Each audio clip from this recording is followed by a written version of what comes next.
آج کی video most requested video ہے۔ اگر آپ لوگ دبئی آ رہے ہو جاب ڈھونڈنے کے لیے، اور اگر آپ کو کوئی کہتا ہے نا کہ آپ پیسے دے دو ہم آپ کی جاب کرا دیتے ہیں، او بھائی کسی پہ بھروسہ مت کرو، بھلے وہ آپ کا قریبی دوست ہو، ہمسایہ ہو، یا بہت پرانے تعلق والے لوگ ہوں، آپ کے ساتھ بڑے اچھے فیملی ٹرمز ہوں، وہ صرف پاکستان کی حد تک ہی رہتے ہیں، آپ کے اپنے ملک تک رہتے ہیں۔ جب آپ کسی غیر ملک میں آتے ہو، آپ کے ساتھ وہ غیروں والا ہی سلوک کرے گا۔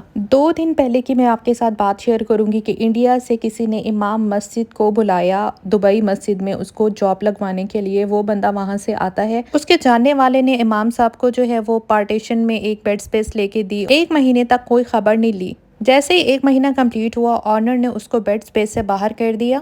نہ امام صاحب کے پاس اب جاب تھی اور نہ ہی واپس آنے کا کوئی طریقہ۔ اس بیڈ سپیس میں رہنے والے کچھ لوگ میرے ہسبینڈ کے ساتھ کام کرتے ہیں، ان سب لوگوں نے تھوڑے تھوڑے پیسے جمع کر کے اس کی ٹکٹ ارینج کی۔ یہ وہ لوگ کر رہے ہیں جو اس امام صاحب کو پرسنلی نہیں جانتے، لیکن انسانیت کے ناطے وہ یہ سب کچھ کر رہے تھے۔ لیکن وہ بندہ کہاں گیا جو اس کو یہاں لایا اور جاب کے لیے اس کے پیسے لیے اور وہاں سے غائب ہو گیا۔ اب تو یہ حالات آ گئے ہیں کہ لوگ مسجد کے امام کو بھی نہیں چھوڑتے۔ ایسا کوئی ایکسپیرینس اگر آپ لوگوں کے ساتھ ہوا ہے تو کمنٹ سیکشن میں ضرور بتائیے گا، تاکہ دوسرے لوگوں کو اویئرنیس مل سکے۔ Thank you.